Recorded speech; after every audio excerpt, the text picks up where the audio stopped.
তো এই শাড়িটা আমার একটা ফ্রেন্ড পছন্দ করে দিয়েছে, আর রিতেশ আমাকে পছন্দ করে দিয়েছে।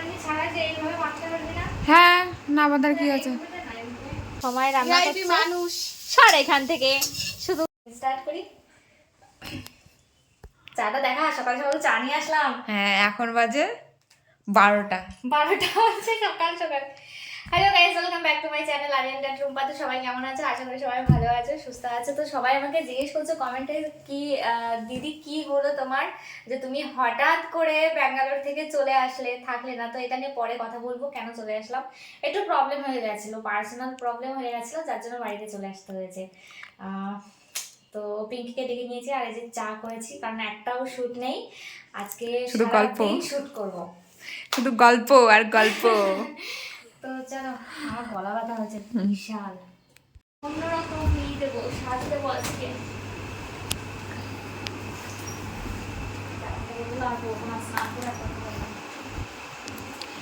কিন্তু দাঁড়া, লাইট খাবো নাকি?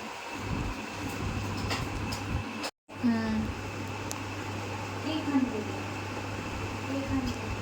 এ বেরোনি ছাড়া যে এইভাবে বাঁচতে পারবি না। হ্যাঁ, না বাদার কি আছে? তো গাইস, আমি রেডি হয়ে গেছি। আর চুলটা কেমন লাগছে একটু বলে। এই ওড়নাটা দারুণ, দেখ। দেখেছিস? আর ওড়নাটার জন্যই আমি নিয়েছি। বেশিরভাগ চুড়িদার আমি ওড়নার জন্যই নিই। খুব সুন্দর ওড়নাটা, কি দারুণ লাগছে। আহারে, ঠিক আছে। ঠিক আছে, একদম ওকে। ওকে। তো চলো, এখন শুট করতে যাবো, শুট করে এসে আবার কথা বলছি। কি অবস্থা এই কদিনের বৃষ্টিতে, মানে অবস্থা পুরো খারাপ করে দিয়ে গেছে।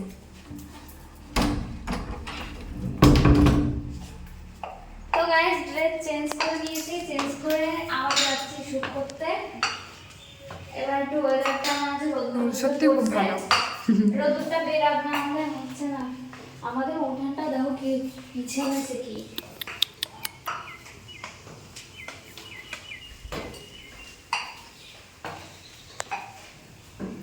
আর ভালো লাগে না শুট করতে। বাবা, তুমি যদি বলো যার ভালো লাগতো না, তাহলেই তো হয়ে গেল।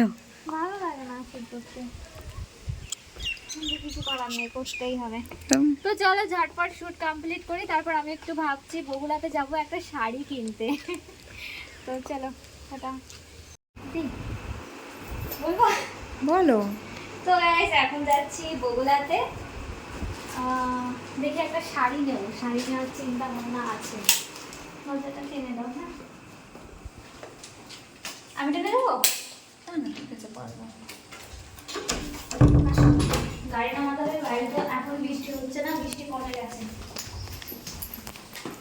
দেখো দৌড়াচ্ছে কি করে খরগোশ। কই গো, নেই তো।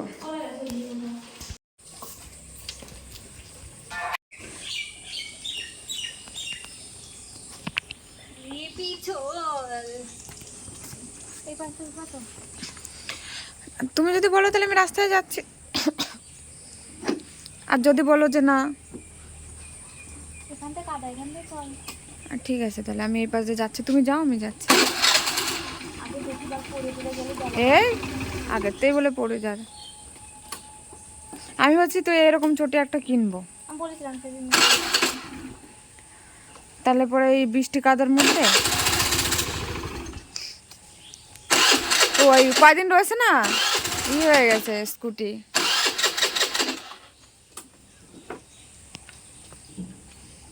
ইচ্ছে রে।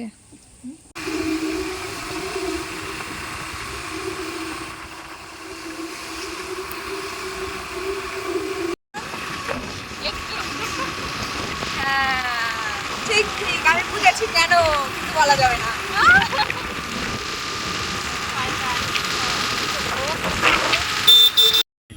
ঠিক হয়ে গেছে। ব্যাকগ্রাউন্ড আউট করে দিই না হয়। না না, ওই দাঁড়ায় দাঁড়ায় যাচ্ছে না তো। তো গাইস, এখানে শুট করে নিলাম, আর এখন যাচ্ছি বগুড়ার দিকে। তো চলো চলো চলো চলো।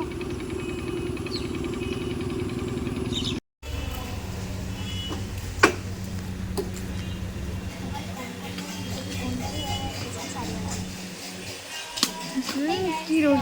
চলে এসেছি বগুড়াতে, এখন যাবো একটু মার্কেটে। আগে কি মার্কেটে? চলো দাদা, চলো।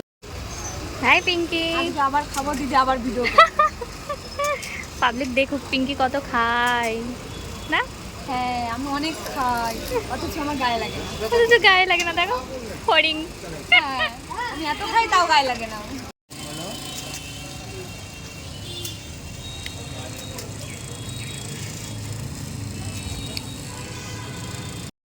কেন ফোনটা সরালি কেন? রাখ, ভালো লাগছে ফোনটা কানে নিয়ে, স্টাইলিশ লাগছে। তো মার্কেটের মধ্যে ঘোরাঘুরি করছি, এখন যাচ্ছি বাড়িতে। রেস্টুরেন্টের ভেতরে চলে গেছিলাম, তারপর দেখি কাকিমা বাইরে থেকে আমাকে ডাকছে, কারণ কাকিমা আমার উপর রেগে আছে। কেন রেগে আছে? আমি ওই যে ব্যাঙ্গালোরে গেছিলাম, ব্যাঙ্গালোরে থাকা অবস্থায় কাকিমা আমাকে কল করেছিল, বাট আমি কলটা রিসিভ করতে পারিনি, এই জন্য আমার উপর রেগে আছে। বলছে আমি তোর উপর রেগে আছি। কি করব, আমি একটু ব্যস্ত ছিলাম, যার জন্য কাকিমার ফোনটা রিসিভ করতে পারিনি একদমই। রেস্টুরেন্টে আসলাম, কিছু খাবার বাড়িতে নিয়ে যাব, মানে পার্সেল করে নিয়ে যাব। এখানে বসে খাওয়ার একদমই টাইম নেই, কারণ পিঙ্কির লেট হয়ে যাচ্ছে। পিঙ্কি বলছে আমি বাড়িতে গিয়ে খাবো। তো পিঙ্কি বললো আমি বিরিয়ানি খাবো, আর আমি সোমাকে কল করেছিলাম, বললাম তুই কী খাবি? বললো চাউমিন খাবে। তার জন্য আমিও চাউমিন পার্সেল বলে দিলাম। তো পার্সেলে নিয়ে যাব, কারণ এখানে অনেকটা লেট হয়। আর কাকিমা এখানে আমাদের দুজনকে কোল্ড ড্রিঙ্কস খাওয়াচ্ছে। এমনি আমার গলা ব্যথা, তারপরে আবার এটা খাচ্ছে, জানি না কি হবে। এখানে আমি পিঙ্কির ভয়েসটা একদমই রাখতে পারলাম না, কারণ পাশে না গান চলছিল, যার জন্য রাখতে পারিনি, কপিরাইট আসবে। কাকিমাও চলে যাচ্ছে বাড়িতে, রাত্রি হয়ে গেছে, আমরাও বাড়িতে চলে যাচ্ছি, পিঙ্কিও বাড়িতে চলে যাবে। আমি যাওয়ার আগে একবার জিমে যাব, জিমে গিয়ে দেখা করে আসবো, কারণ আমাকে আবার জিমে আসতে হবে। জিমে ভর্তি হয়েছি পর্যন্ত 1 মাসও যায়নি জিমে, মানে টাকাগুলো শুধু শুধু নষ্ট হচ্ছে আর কি। তো জিম থেকে বারবারই ফোন করে, বোনকেও ফোন করে, আমাকেও ফোন করে যে কবে আসবো কবে আসবো। ভাবলাম বগুলাতে এসেছি যখন, তখন একবার জিম থেকে ঘুরে যায়। আজকে অবশ্য ওয়ার্কআউট করতে আসিনি, জাস্ট একটু দেখা করতে এসেছি। আর কবে থেকে আসবো সেটা একটু জানাতে এসেছি আর কি, আর একটু টাইম পাসও হয়ে যাবে, আর এটাই আর কি।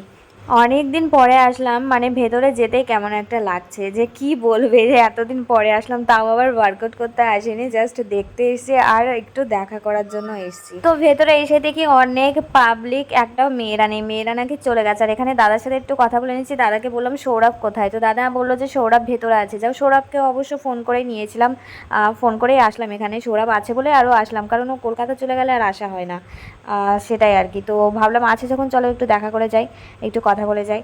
তো এখানে বসে আছি, আর পিঙ্কি দেখো কি ছেলেদের ভিডিও নিচ্ছে, ও মাই গড, ওরা ওয়ার্কআউট করছে আর ওদের ভিডিওগুলো নিচ্ছে, কেমন লাগে। তো মা বাড়িতে নেই, আর সময় এই যে রাঁধুনি, আমার তো টাইম হচ্ছে না ভিডিও শুট করার জন্য, সময় রান্না করছে মানুষ।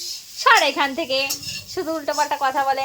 আমি সত্যিই টাইম পাচ্ছি না, এত শুট করতে হচ্ছে, মানে শুট এডিট টাইম হচ্ছে না আমার। তো আমি এই যে মার্কেট থেকে চলে এসেছি, আর এই শাড়িটা নিয়ে নিয়েছি। আমার আবার এক কালারের শাড়ি ভীষণ ভালো লাগে, মানে ডিজাইন, ভেতরে দিয়ে ডিজাইন থাকলে আমার একদম পছন্দ না সেই শাড়িগুলো। তো এই শাড়িটা আমার একটা ফ্রেন্ড পছন্দ করে দিয়েছে, আর রিতেশ আমাকে পছন্দ করে দিয়েছে এই শাড়িটা। মানে ফোনে ওকে পাঠিয়েছিলাম, বলেছিলাম কোনটা নেব। একটা ইয়েলো কালারের ছিল, মানে অরেঞ্জ, ইয়েলো কালারও না, অরেঞ্জ কালারের ছিল। অরেঞ্জ কালার আমার একদমই পছন্দ না, তো ওকে দুটো পিক পাঠিয়েছিলাম আর রিতেশের কাছে। তো রিতেশ আমাকে বললো এটাই নিতে, তো বাস এটাই নিয়ে নিলাম। কেমন হয়েছে তোমরা প্লিজ কমেন্ট করে জানিও। হয়ে গেছে, আমি বাড়িতে চলে এসেছি, আর আমার রুমের লাইটগুলো না একটু কম কম লাগছে, কেন জানি না, মানে অনেক দিন পরে দেখছি বলে নাকি, অনেক দিনও না, 5 দিন ছিলাম আমি ব্যাঙ্গালোরে, যাই হোক জানি না।